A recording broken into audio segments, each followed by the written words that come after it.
What's up, everybody? Welcome to Leaders of Lifestyle, a podcast all about real estate, sports, and entertainment. Take a deep dive with me into the world of high-end lifestyle and get exposed to the different leaders behind the scenes of it all. So let's get right into it.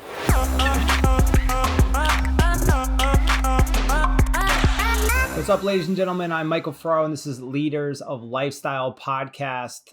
Like always, I'm coming to you, bringing you the best in sports, entertainment, and real estate. And just like every week, we do not disappoint. We have an amazing guest, Brett Fraser, here with us today. Brett, prior to joining Compass as a real estate broker, worked in several top real estate firms in New York and managed investment portfolios worth over $500 million. Brett's clientele has included celebrities, professional athletes, CEOs, entrepreneurs, and more. Brett worked in mainly real estate in Manhattan and dabbled in South Florida, the Caribbean, and all across the world. In June 2020, he moved down to Florida, and Brett officially joined Compass in February of 2021.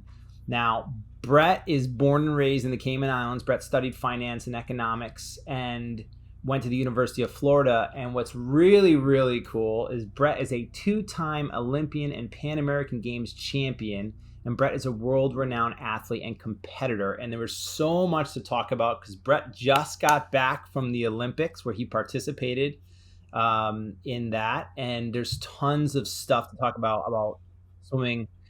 Let's get into it. Brett, thank you so much for being with us today. Thanks, Mike. It's a pleasure to be on the show. So I was an All-American swimmer. I coached the national team. Did it all my life, was in that world. You are competing and being a professional and winning at all angles and everything. And it's just so cool when I found out that there was a Compass agent who was swimming in the Olympics. I just thought that was the coolest thing in the world. So I want to dive into kind of your professional career and also your swimming career, because they are huge parts of your life. So why don't we get right into how this whole thing happened this year with Tokyo and going into that, and because I know that you had a successful swimming career. I think it was swimming in Florida and then coming out of that and starting your professional life. So let's just kind of get into it. Where should we start? Wherever you'd like. I mean, I can take you back from the last Olympics I competed in, which is London 2012, because that's kind of where I put a pin in my athletic career, my swimming career. Moved up to New York, knew I needed to spend some time out of the water and wanted to gain experience within the real estate, entrepreneurship, and finance aspect of business. So that's kind of where I focused my efforts in getting hired. And I joined a boutique real estate investment company where I, climbed the ranks from analyst all the way up to taking director role in investor relations, and learned a lot about small businesses, real estate, valuations, and everything, every good thing that comes with finance, and understanding real estate transactions, kind of at the commercial and sometimes residential level during that role. So after London, moved up to New York in 2013. Spent 6-7 years in the city, kind of just working and gaining a lot of experience, networking, and then kind of just figuring out what I wanted to do long term. So after I left that investment shop, I got licensed in the state of New York and decided to do more of commercial brokerage, kind of on my own with the relationships that I built. So that was my foray into the transactional sales side of real estate.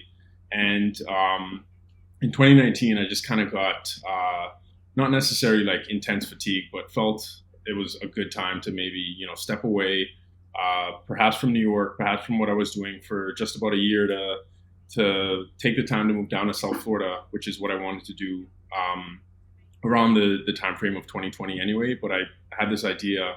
Since it was 2020, it was a big year. I was ready to leave New York. I figured I would spend the year preceding 2020, because the Olympics were in 2020, training for one more. So mentally, physically, I felt like I was there in 2019. I didn't feel like I was there in 2015, approaching the Rio Olympics in 2016. So right place, right time. I decided to leave New York in September 2019 to move to Raleigh, North Carolina to train with professional group, and then qualify for the Olympics in a timely fashion. Like early year qualification is better. So I got that done in January. You trained at the Wolfpack, right? Yeah, that's right, with NC State. We were always training or doing something over in Mecklenburg. Yeah, over there with those guys over there. Yeah.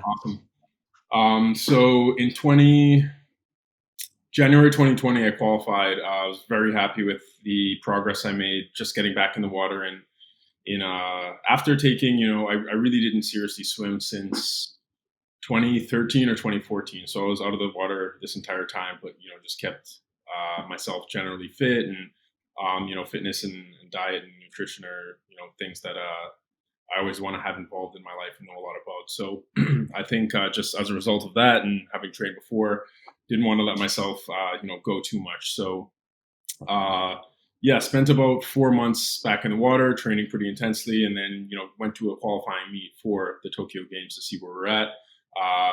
We qualified right there and then March 2020 happened, not only for me but also for everyone else. So kind of what happened there was, because I had qualified before the coronavirus happened, and there was still a lot of uncertainty around the Tokyo Games, I decided to, after quarantine, leave Raleigh and move down to Miami, just because the training group that I was with kind of dissolved because of the coronavirus, and a lot of the amount of uncertainty around the games didn't make me comfortable with still continuing to train full time, because I didn't even know if, after training for about a year, if I train for one more year, will the Olympics still happen that year? So, here we are in 2021. I, did a little bit of mental gymnastics last year with myself, trying to understand if training again was training for the Olympics, continuing to train was something that I wanted to do and that I was interested in. So, I took a few months by myself, on my own, to decide at the end of last summer, around October, that I really wanted to make the push for Tokyo, as long as it was happening in 2021. So, a bit of a risk here and there, but while I didn't want to, in case the Olympics didn't happen, I figured I'd get back to work as much as I could. And getting into residential real estate down in Miami was one of the major things that I wanted to do in the year of 2020. So started exploring different brokerages, and immediately knew that Compass was my top choice. Started reaching out to my resources and networking with teams, agents, and folks on the operations side, to understand more about the company and to see if it was truly a good fit, and how I could add value and be successful from the get-go there. So in February earlier this year, I joined Liz Hogan's team over in Coconut Grove. So have been working with Liz, and kind of balancing training and I'm getting deals done at the same time. So it's been, having that type of hectic schedule is something that I'm used to, something that I enjoy. It's very tough at times, but I find the rewards to be, it's pretty rewarding. So yeah, sorry for the rant. No, dude, you listen, we have to talk about this, because a lot of people, I know your world. Like, I know 6 hours in the pool every single day, plus dry lands. You probably have, you got the AM practice, the PM session, or whatever it is you do for you sprinters, whatever that group. But so the dedication to be competing at your level is so high that most people don't understand it. But at the same time, what's fascinating about you is you've been successful in this business world and real estate, all different forms of real estate in all different locations. The commitment level for both, people don't understand how hard that is and how much of a skill in itself it is. So, I mean, I want to read this, because I also want to get back into when you first started and starting of your swimming, and then kind of look at these career highlights. I mean, a flag bearer in the Cayman Islands at the 2012 Olympics. You did the 50, the 100, and 200. You were a gold medalist in the 200 meter free in the 2011 Pan American Games. You were a silver medalist in the 200 meter and 200 meter free and 200 meter back in the 2010 Central American and Caribbean Games. And you're a two-time NCAA champion. I'm guessing that's with Florida, which Is it, was that Troy? That's not Troy. Yeah, Is that Greg. Troy? That's Greg Troy. I swam mainly Phenomenal under Greg Troy, who is one of the coaches for the USA icons. team, and then Anthony Yeah. Nesti, who's also one of the head coaches for Team Yep. USA as well. So 2007 to 2011, I was on the varsity team, and then stayed to train with Gator Swim Club, which was the professional team for the London Games. So it was a great, I mean, one of the best times of my life was spent at Florida. So training and competing. You train with Lochte down there, right? Yeah, I trained with Ryan. Yeah. Yeah, pretty regularly for a while. So it was a wonderful training environment. I mean, you had big names everywhere here and there. Yeah. So every day you had to show up and be the best, or you're just going to get carried away because everyone else is there to ultimately win gold medals. So the training you get exposed to every single day is the best in the world, and And Troy's a beast, man. Greg Troy is a beast. He's a traditional old school kind of distance guy, yeah. right? We swam a lot. We did a lot of lifting. We just did a lot of training. I don't think I've ever done as much physical activity in my life. Yeah, I mean I it was bet. all for. I don't think it was all for nothing. They have a program that works down there, and I'll be a Gator Sure. fan forever. So let's do this. Let's for sake of purpose, let's talk about early on your swimming career growing up. Then let's talk about that time of your life, the 2011, 12, 13 time that and then you have a chunk in there that's professional where you really dove into business and work. And then let's talk about finding your love again with swimming, and then what this Olympics was like, because I think that's a great way to start. So how old were you when you started swimming? I think I learned how to swim out of that, kind of the earliest age possible.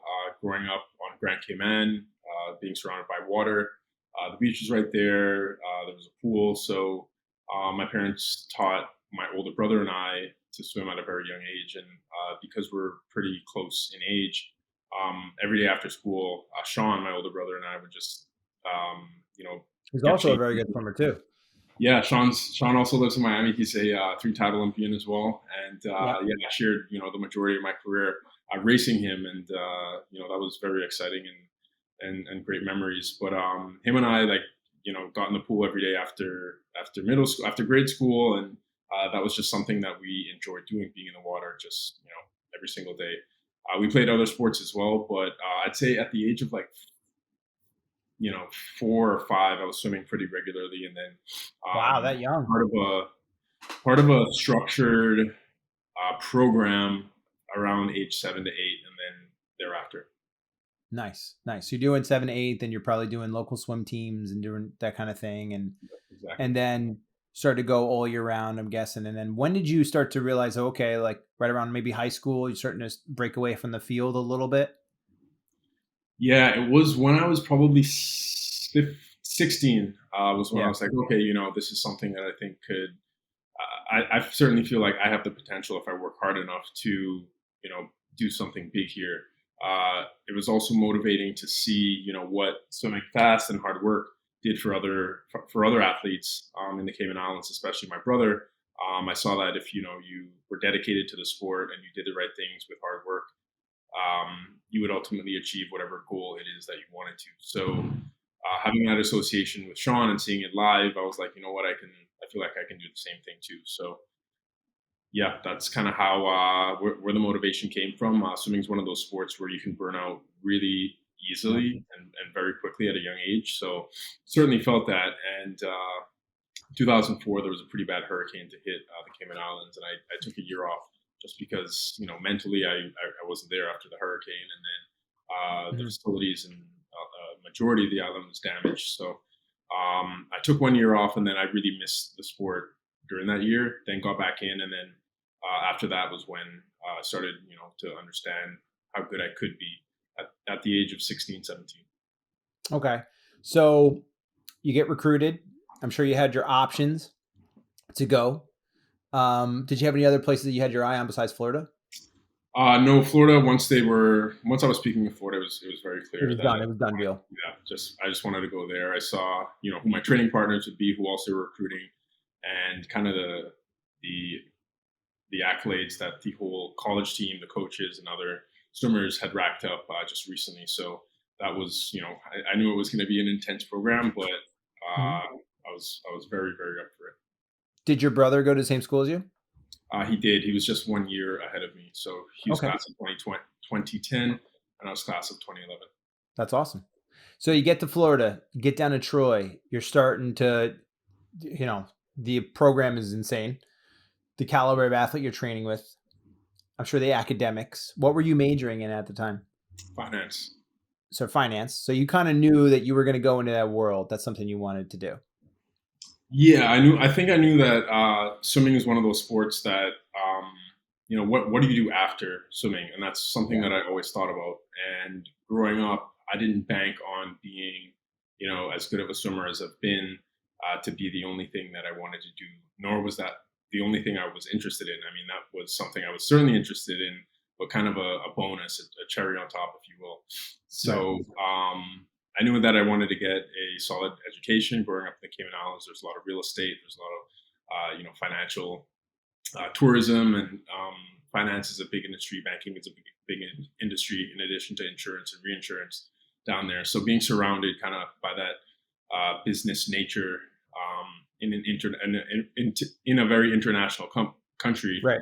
that kind of spurred me to have an interest in those categories of work. So when I got to school, finance was kind of just I knew it was a decent major to have, so that's kind of why I did it. It was challenging to study that and have those courses while competing for the school, but I was able to graduate on time, and that's where I learned a lot of the skills that I find transferred over into the professional world, business professional world, and to be very valuable. I mean, going to class, competing, traveling, it's a pretty heavy load that you have to Yep. manage properly every single day. So, Yep. I think if I studied an easier major, uh, I would have had more time for this or that. But I chose, and I'm happy with the decisions that I made, education wise and athletic wise in college. Yeah. The athletes that come out of the collegiate swimming programs, the type of athletes you have to be at that level training and taking classes, and then the amount of dedication, hard work, perseverance, you're getting an amazing professional that's going to come out of that. I mean, it's going to be a different kind of person, the kind of commitment to excellence, especially at those levels that you're going to get. So I'm not surprised that you did very well in your business career as well, and it's continuing to go. Um, Two-time NCAA champ, right? Was it the team or individually? One was the relay, so one was the team, and then the individual was 200 freestyle. So again, for people who don't understand swimming, the Olympics are swam in what we call long course meters, as what we call Olympic sized pools. NCAA's for Division One are competed in short course yards.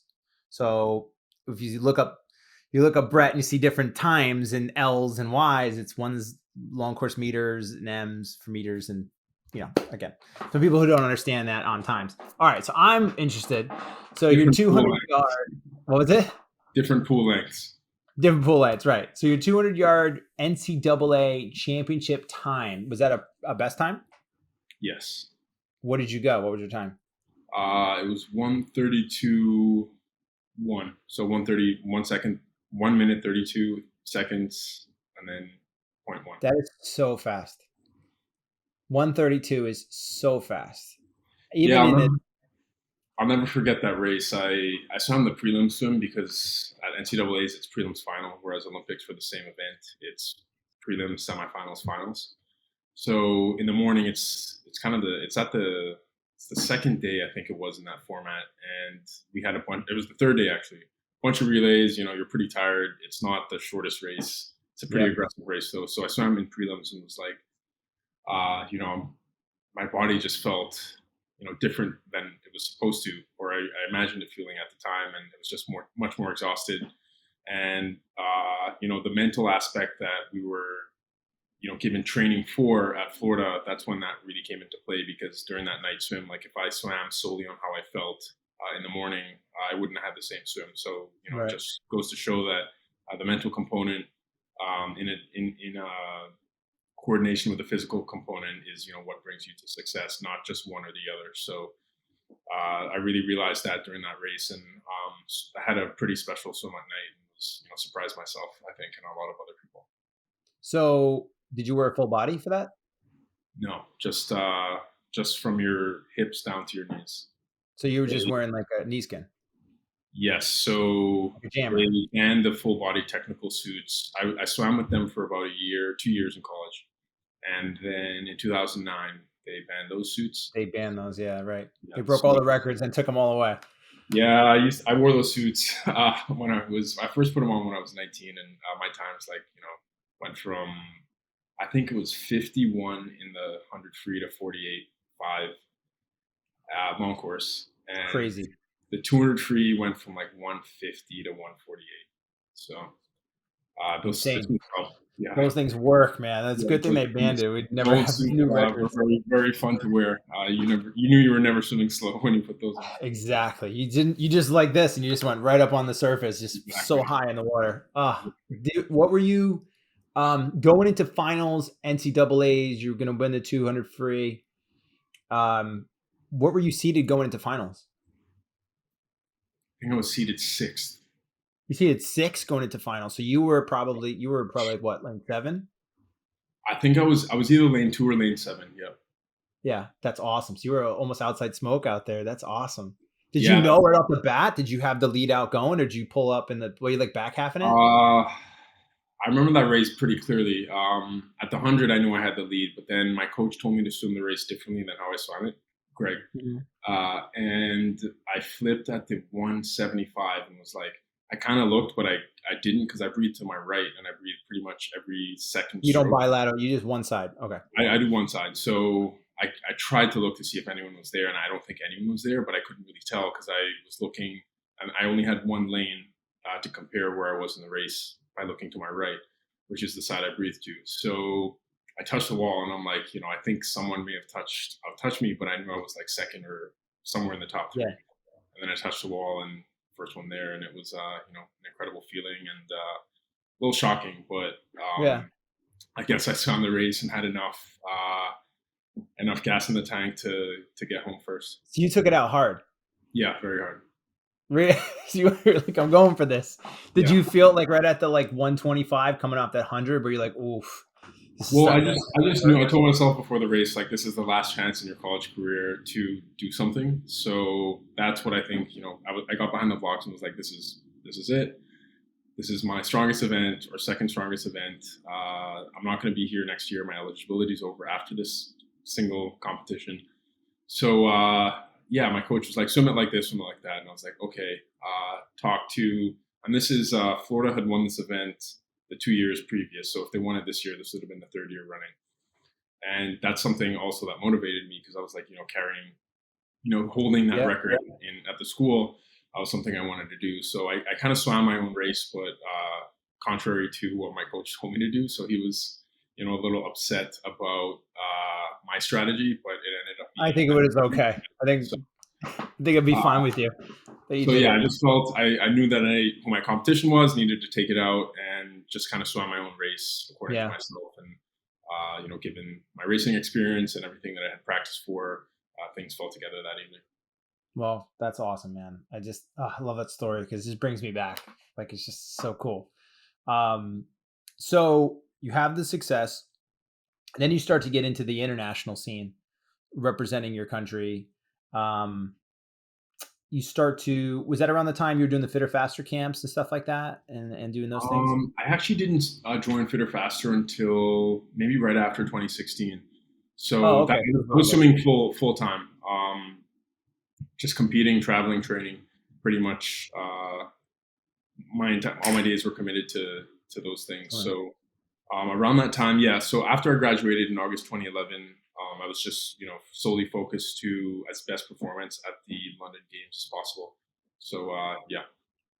So what was that like, knowing you're going to your first Olympics? Were you just like, oh my God, this is like, what's that like, going into your first Olympics? So first one for me was in Beijing, and I qualified. I knew that if I worked hard my freshman year, I'd qualify. So I think that happened in like February or March 2008. And the So Olympics you had happened. already been to the Olympics, but Yeah, by the so time when I you went qualified in, for my first one, I was like, whoa, this is crazy. I went to the Olympics and was like, there are a lot. This is the Olympics, and it certainly felt that way for the host of reasons that I think are obvious. But I got there and was like, you know what? I want to do something special at the next one. Maybe I'm a bit young, maybe I'm a bit inexperienced, or right? haven't had the exposure to the training that I need to be successful at this one. But I knew that in the next 4 years, I wanted to come back with all those skills in the bag that I'd carry over to the London Olympics. So I went back after Beijing and kind of just turned everything up across the board and wanted to come back for London in a way that I had never competed before. Awesome. So then go from that, and now 4 years later, so that was 08. Yeah. So now we're Yeah, 2012, right? So 2012, you go to London, right? Am I right? yeah, London. Yep, London. that's correct. London. Yeah. So let's talk about that. London Olympics. How did we do? It was good. I mean, I think I swam my best times across the board, every single event that I swam. I swam the 50, the 100, and the 200, focused on the 200 and the 100, just because those are what I trained for. And then the 50, which is what I swam at Tokyo, was the event that I always wanted to be good at, but it was tough swimming those other two. The 50 and the 200 are much different races. So it's, kind of choose, Totally. if it's going to be the 100 and the 50 or the 100 and the 200. So for me, it was the 100 and the 200 and made semifinals in both. And then I think I placed 10th and 12th, respectively. In both of those Still events. amazing, man. That's the world. So, getting into the finals, the ultimate goal, being in the final, you have a chance to medal. And yeah, that's kind of, what I wanted to do. But I was, very thrilled with going best times by pretty good margin and happy with my performances in London. So come back, two-time Olympian. It's 2012. So when do you start getting into the part where you're taking a break and you start going into the professional time of your life and that sort of stuff? So I was on visas until 2012 and then applied for a green card. That took a few months to process. And I wasn't sure if I wanted to stay in Miami or move to New York at the time. So I took a few trips, went up to Chicago, New York, and LA. New York was a clear winner for me, just because I knew it was the business and finance capital of the world. Most of the job opportunities were up there. So I decided to, in the fall of 2013, just pack up what I had going here in Miami. I was in Miami after the London Olympics. I moved down to the city from Gainesville when I got done competing. Thought I wanted to live here at the time forever, but figured there'd be better opportunities in the Northeast, and Miami would be a place I'd come back to. So before I even left here, that's what I planned out to have happen, or return at some point. So in 2013, that's when I moved up to New York and kind of spent my time networking and carefully, evaluating opportunities that come my way to make sure that they would take me on the proper career trajectory that I wanted to follow. And that's kind of where I met my former boss and got involved with this boutique real estate company that was acquiring and managing multifamily, hospitality, self-storage, and industrial assets across the wider United States, but mainly in the greater New York City area. And is that the first time you were in the Northeast, like ever in your life, or you had been living there before? It was the first time I was in the Northeast. The adjustment was the first winter I'll never forget. It was really cold, and I remember telling my dad that I'm moving up to New York, and he was like, "My dad's from Canada. He grew up on the west coast of Canada, moved down to the Cayman Islands, and I never went back to Canada, so he doesn't like winter." And he kind of prepped me on moving up to the Northeast. He's like, "Well, get ready for a real winter," and I was like, "Yeah, it's gonna be fine." And it was a lot more challenging than I thought it would be. But summer came around, and I was like, does. "Wow!" It comes. Once summer kind of made up for how bleak winter was, and once Yeah. I experienced that, I was like, "Yeah, I can do this, no problem." It's pretty great up here, and it kind of balances out what the winter doesn't have. It makes up for it in the spring. So, Were you training during that time or not really? not really. I joined the New York Athletic Club to kind of have access to a facility and Yeah. a training program in New York, and still a member of the club. It's been wonderful to be part of that, and yeah, I wasn't sure if I wanted to still train, but I knew I wanted to keep my fitness in the water. So I did like a lot of just the lifting that I was doing in college, a lot of strength training with Olympic lifting and core work and stuff like that. So just Yeah. regular cardio. Taught myself how to run. Running was something that I hated to do, and got into that and just try to do other forms of exercise other than swimming. So that's kind of what I did the majority of my time in New York, exercise wise. I swam, in terms of taking water totally out of the pool. I didn't really swim from 20, like for exercise or anything, from like 2014 to 2019. And that was pretty much just working. You were working at that point. Yeah, that was working. That was, yeah, a lot of, it was pretty much all working because, when Yeah, you're in the professional. city and you join, you just start out in the beginning of your career, the hours can get pretty demanding. So it was mostly work, and tried to make the most out of every single day there. But you get exhausted from the type of analytical work that is required in some roles the first 2 years. So again, figured out a way to balance that out, and knew it was important to find time for mental and physical fitness, at least 1 hour per day, and kept myself pretty close to that routine throughout the years. And then, so when did you in the professional side start going from the multifamily investment side, finance side, to where you're starting to think about, I'm interested in the residential, and possibly single family world where you're, on a different market maybe. When did that start to creep into your mind? I think it was in like 2016 or 2017. A good friend of mine, he worked in kind of the luxury market in New York City, and I followed him around, shadowed him a few days for some of the property tours and meetings that he'd go to, and I was like, this is cool, this is different. It's still real estate, but you're dealing with individuals rather than entities or companies, and the whole experience and the way that you approach clients, interact with clients, is much different than I had understood it to be myself. So I kind of spoke with him about what he was doing and his experience, and knew that was something I wanted to get into. So it took a few years for me to kind of act on that interest, and I finally did in 2019. I got my license in the state of New York and joined Compass as a referral agent, just because I wasn't sure if I wanted to stay in New York, or what I wasn't sure exactly what I wanted to do at the time. But I followed the residential market pretty closely, and that was something that I was kind of just, there was a thought in my head, and then I was like, what, given my experience, my relationships, and industry relationships, I think this would be a pretty fun and rewarding in all sorts of ways industry for me to try out. After I had decided, because there was about a year or two after I left the small business I was with in New York, the investment company, that I wasn't sure exactly what I wanted to do. It wasn't stay within a very typical finance role. It was more something creative involving entrepreneurship and real estate and technology. So the combination of those three things, allowed me to really be like, okay, residential commercial real estate is what I want to focus on.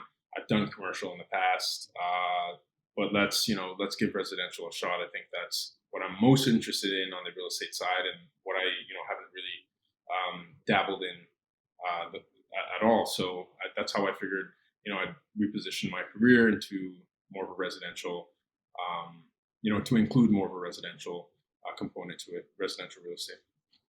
You couldn't have picked two of the most competitive markets, right? Like Southern Florida and New York City, to be a broker and try to sell real estate or be in that world.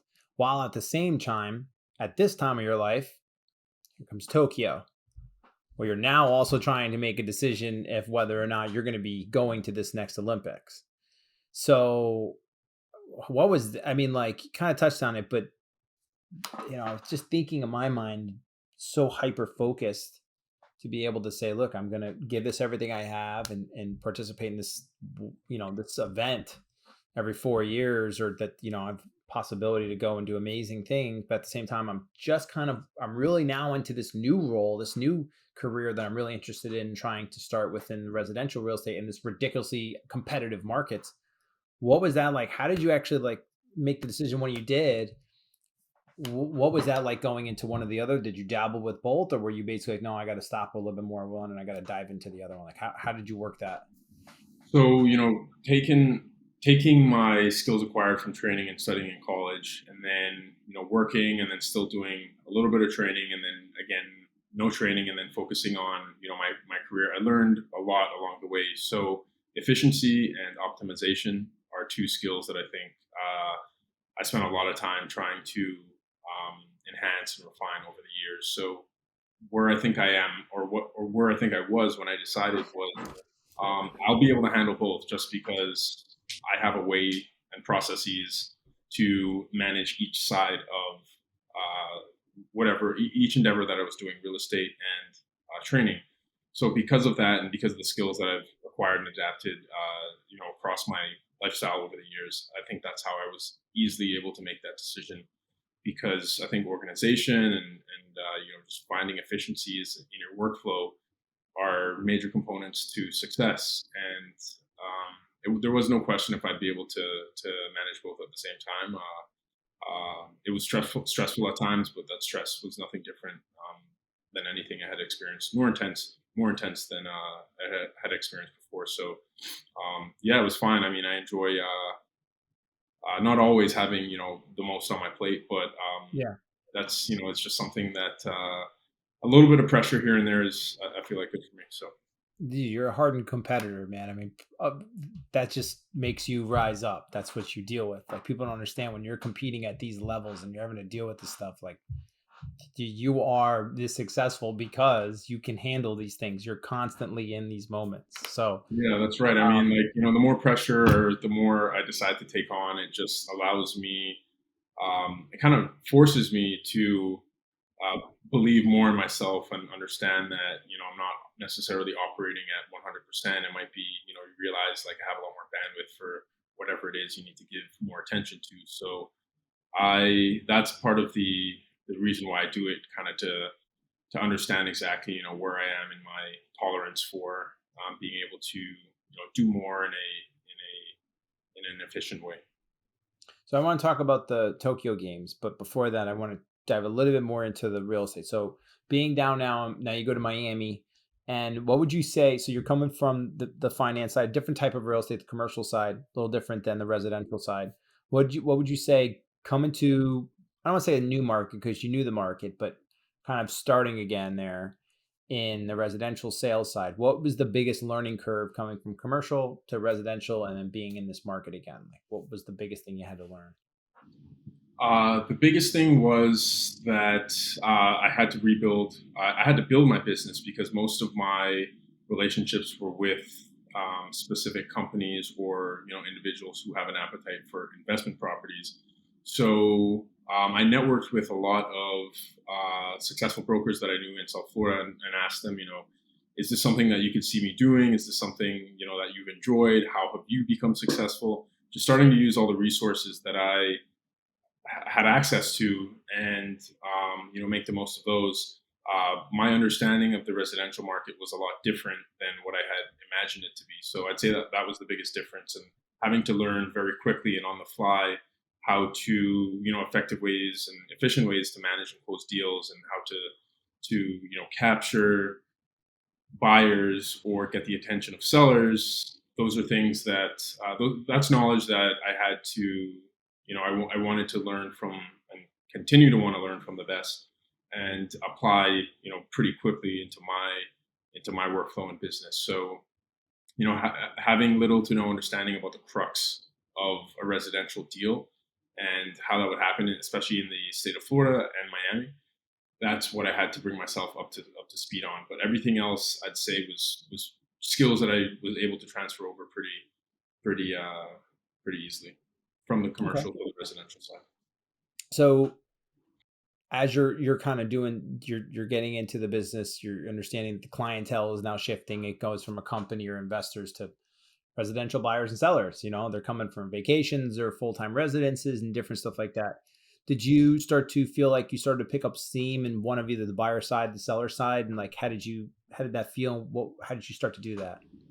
Yeah, so I think I've always had more of an inclination to represent on the buy side. Not to say that I do not want to work on the sell side. That's a piece of the business that I haven't worked in before. So once I have achieved that, then I think we'll want to ramp up that side as well. But just the experience that I've had has been more on the buyer side. So um, through my network, I slowly started reaching out to just certain individuals because at this time I had to balance my time between training and doing as much as I could at work. So I didn't want to kind of fully open up the faucet to my entire network yet. So I figured I'd reach out to select individuals and let them know I was working in residential down here, which had been, as much as I needed at the time to get going. And then from there, after the Olympics, which just happened, I figured I'd make a much larger marketing push because I think one of the best pieces of advice that I got going into residential real estate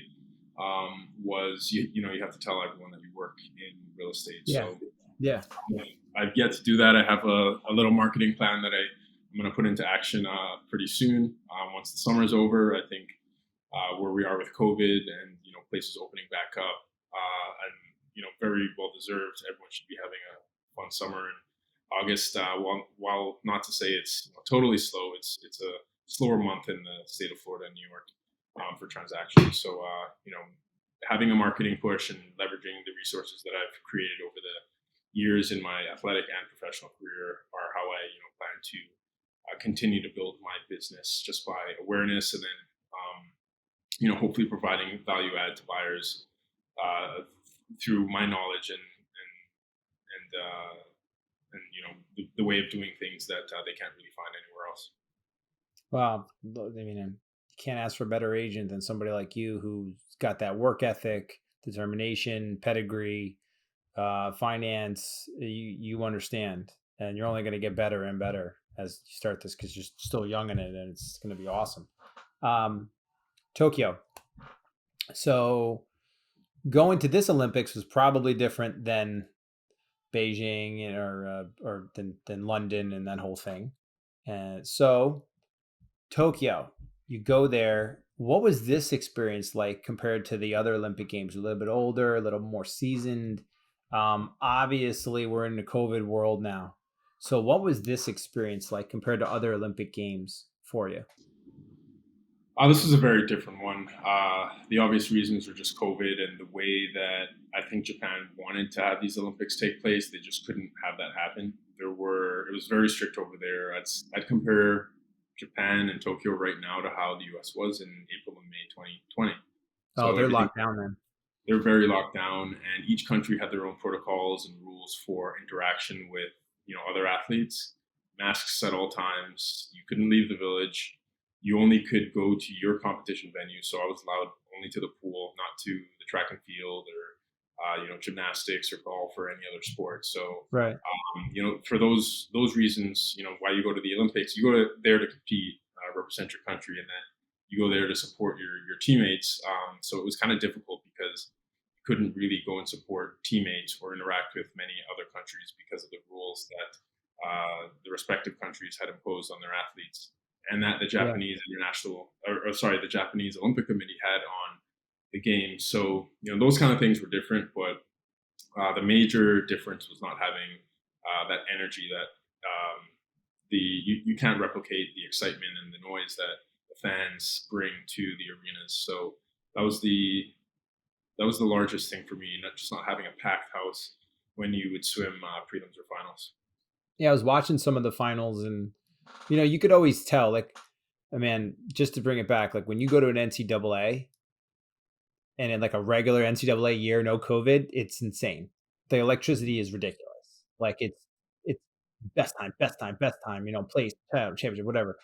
And when you go to the Olympics, you're coming off a tough trial. Sometimes trials are one of the most difficult meets in the in the world. Then you go to the Olympics, but you have the Olympic stage, you have the bright lights, you have the cameras, you have the world stage, all the fans. And I was watching it going like some of the swims were even it didn't matter who it was. Some of them were kind of flat. It was just that, and that happens like that. There just happens. I mean, I knew there were going to be special performances, but do I think there would have been more if we had the Olympics in the pre-COVID format? Absolutely. Yeah. So, while the games were very special and, 2020 will always be, 2021 will always be remembered as the Right. 2020 Olympics, it's hard to, say that it was as good of Olympics as they can have done because there were just so many pieces that were missing. Just having the world there to cheer you on and having that physical presence, just like how in-person meetings are, much better than virtual meetings.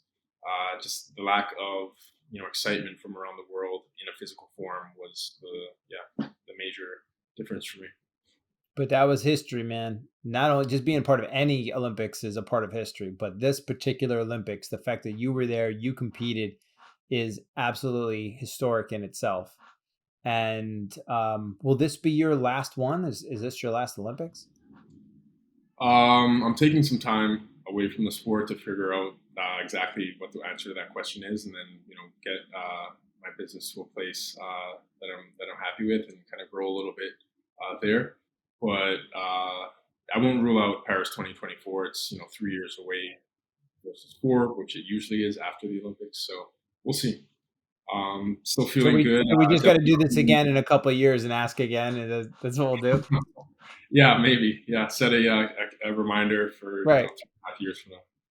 I was figuring I'd maybe see if I could break some news here on the podcast, but all right, take some time. That's fine. That's fine. So, so now you take some time away, dabble here and, keep your foot in the water, no pun intended, but now you back to professional life again, back Yep. to the business. So just professionally, we're going into, going to be entering the fourth quarter soon. If not, we're already in the fourth quarter. I think we're in the fourth quarter of the. We're there yet? We're not there yet. No, we're not. No, We're not yet. seconds about to end. Right. So what are we seeing trend wise? I same place, same thing. I think you saw, same thing I saw in my market. We're a little slower now, but what are you seeing going on in your market now? I mean, over the past year, Miami's been kind of everyone's been down here. Transaction-wise, things have been extremely active all the time. I think through this summer, it's still been a pretty active summer. Earlier this year for me was really busy. I had to shift focus from work to training, but I've already had a lot of people actually reach out for just eyeing this fall for either purchasing or renting throughout the winter. So Yep. It's going to be as active as it has been, almost as active as last year. I think maybe it could be even more. But as people return from vacation, I think we'll have a better sense, as to exactly what that is. But Miami's very active. It's the prices here are as high as they've ever been, and it's a great time for buyers and or sellers to get into the market. Now, your specifics. Do you have a specific subsection of where you're selling, like a area, region, or are you pretty much you'll go wherever you need to go? I'll focus on Miami Beach, Miami, so like Coral Gables, Coconut Grove, and then anywhere from Fort Lauderdale down. That's where I found most of my relationships have been interested in. So familiarizing myself with Miami specifically, and then kind of from the Boca Raton area all the way down. That's not to say I won't go up as far as to like Jupiter or Palm Beach or West Palm Beach, but Miami Beach are the focus areas for me. Awesome. And because you do so much, and because your lifestyle is so athletic driven, business driven, focused, do you have any tools or things that you kind of use to kind of keep everything structured? You have to be structured for your life. I mean, just the swimming structure itself between training and eating and resting and doing everything is so structured, but also with business and everything. Do you have any tools that you use to kind of keep that structure? I rely pretty heavily on my calendar, Yeah. and kind of just sorting through and organizing emails and project management tools that keep me, very, very organized. Because while I like to have a good mental note of everything, it helps to see it on, a dynamic virtual screen as well. So having, deals organized on a project management tool, and then just having everything scheduled or planned for in a calendar just keeps me where I need to be. And those are two basic things that everyone has access to. So it's just a matter of using them and Yep. using them efficiently and properly to serve the needs of however you'd like to work. So besides being an Olympic swimmer and training and being a successful real estate broker, what else do you like to do? What do you like to do just for you recreationally? Traveling, scuba diving, dining, and pretty into wine. Pretty into wine. Yeah. What, any specific types of wine? Anything from the Bordeaux region. I love reds usually. Started to get into whites as well. And then someone told me about orange wine, which I still haven't tried, which is supposed to be good. So yeah, Is there a wine connoisseur? I wouldn't say connoisseur, but definitely a few glasses of red here and there. I think are not too bad for you a few times a week. Awesome. Awesome. So that's good that like you have stuff outside of it, just hobbies, just things to kind of get away and do something a little bit different. Awesome. Any specific books or anything that you have read to kind of, whether it's real estate books, sales books, anything that you prefer that you think that people listening or reading would be good for anything? The two most powerful books I've read recently they're by the same author. They're called The Power of Now and A New Earth by Eckhart Tolle.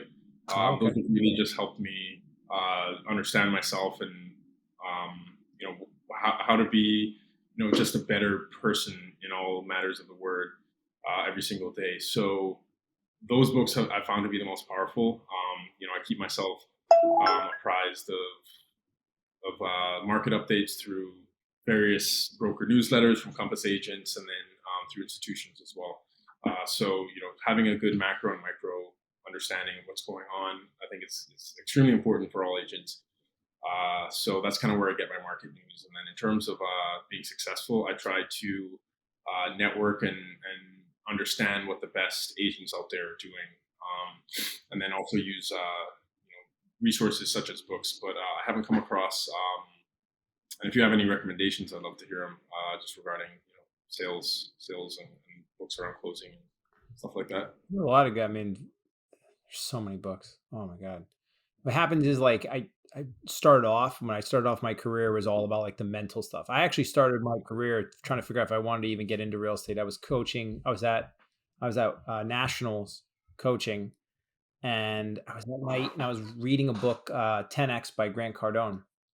And I'm sitting there and I'm like reading this book, thinking about the next morning, and I had to be up in a couple of hours. I couldn't sleep, and I know that like 5:30 wake up because I got to be on deck at like 6:45. I think our warm up started at 7, and I'm like, okay, reading this book, and that was one of the first books that I read that got my mind thinking differently. So I started reading everything by Grant Cardone, and then you start picking up the Gary Keller $1 Million Real Estate Agent, and then I started reading stuff by Brian Tracy. He's a great salesperson. There's a lot. I'd have to say though, if I had to pick the books that I thought were the most influential, what was it? What's that? Oh, sorry, that was just the feedback from my mic. I thought The Answer. The Answer is one of the first books that somebody told me to read that was a real estate person. I can't remember his name. He's the owner of Ontario Real Estate, and Danny Morell. I followed him on social media and I was just watching. I mean, he has a monster company. And so I was watching. I'm like, all right, I'm going to get into real estate full time. I'm going to jump right in. I'm going to burn my boats and I'm going to do this. And so I remember sending him a message, didn't think he was going to answer. And I was just like, if you could, one book or one piece of advice, one thing. And he was just like, pick up The Answer. And The Answer is it's basically the sequel to The Secret, which is the law of attraction. But I just picked it up and I got it right away. And then it was like a Think and Grow Rich kind of Napoleon Hill kind of thing, which is just awesome book. So those are some of them. Yeah, good books, just good stuff. And then just the best thing what you're doing is the best thing I could have done. Joining Compass, coming to a company where they have the best of the best, and you can meet and talk with them and learn from them. And that's the most invaluable stuff. Just put yourself around the best. When you went to Florida, training with the top guys, there's a reason why you continue to get better and better and better in the same way, same exact. And you will be, because you've already done it and you're going to continue to do it. Brett, thank you so much, man, for being on with us and talking to us. I mean, I'm sure people are going to listen to your story and be tired just from listening to it. So the amount of coffee people are going to try to take to keep up with you or do your schedule is going to be crazy. Where can people watch you? Instagram, social, different stuff. How do people follow you? Yeah, the easiest I think is to contact me on Instagram. Now that social media has transformed the industry, Instagram has been a pretty effective tool for agents. So I'm going to start using that a lot more.